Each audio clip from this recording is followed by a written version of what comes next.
Welcome to the AlmighTees channel. I'm Gary, and in this week's episode, I'm going to be talking about one of the most commented on techniques that we use in our videos here at AlmighTees. But first, before we do, does anybody notice the look of this video? Comment if you like it, comment if you don't, but just let us know. So stick around, and we're going to talk about that next.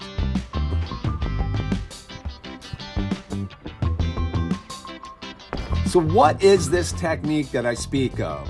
One of the techniques that I use and like to use here at AlmighTees is a technique where I essentially print the darkest color in a print. Now these are usually prints on lighter garments where your darkest color is more of a key line. I will print that darkest color first and I will print it last. And it gets a lot of comments and a lot of people say it's not necessary, but let me explain to you why I do it.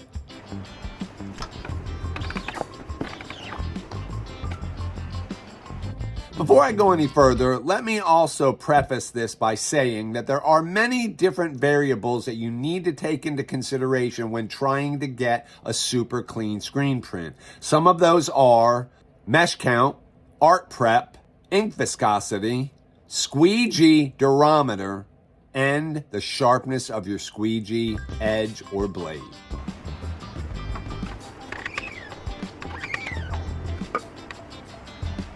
So why would you want to print that darkest color first and last? One of the first things to take into consideration is the age of your press. One of the presses that I use more frequently is an older press. The actual company is out of business as of today's date, and finding parts for it is darn near impossible. So the reason being is that when I'm setting up, I will set up all of my screens, get all of my colors in registration in a multicolor print. But then a lot of times what will happen is that once I start trying to run production, if I run that darkest color exclusively last, if any movement happens in any of the other colors, I find myself creating misprints. So I like to print this way initially to make sure that all my colors are staying in registration.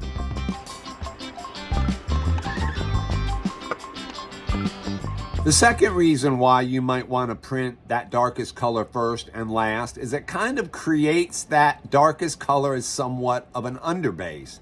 So let me explain. So if I were to print that color first, that darkest color first, let's just say for instance it's black. I print the black first, I flash it, I print all my other colors, flashing where necessary, and then I take that same color that I printed first, that darkest color, and I print it last. It allows me to print that last color a nice, sharp, quick print stroke to keep that last color nice and clean, and that also helps to keep my print nice and clean.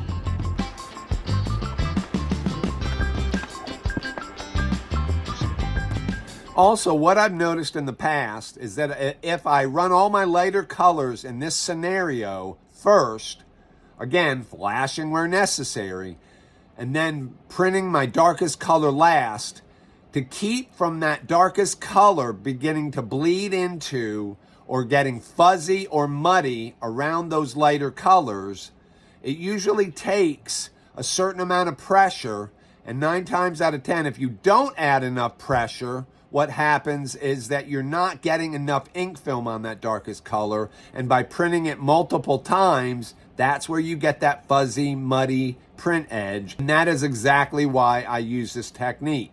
Yes, it does take a little bit longer, but I think the results speak for themselves, and we've built a solid client base that will not go anywhere else unless I just plain flat out try to run them off.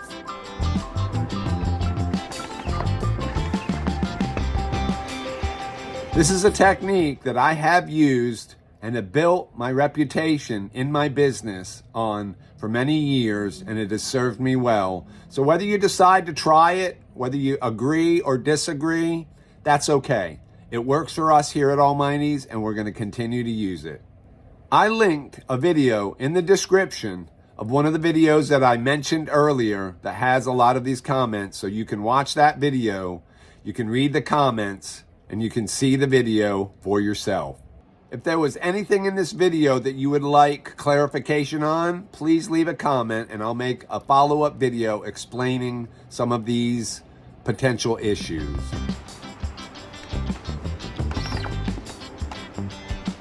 I hope you found this video helpful and informative. Would you give it a like? Would you even consider subscribing to the channel? And if you do, don't forget to hit that notification bell so you'll be alerted whenever we upload new content. Thanks for watching, and we'll see you in the next video.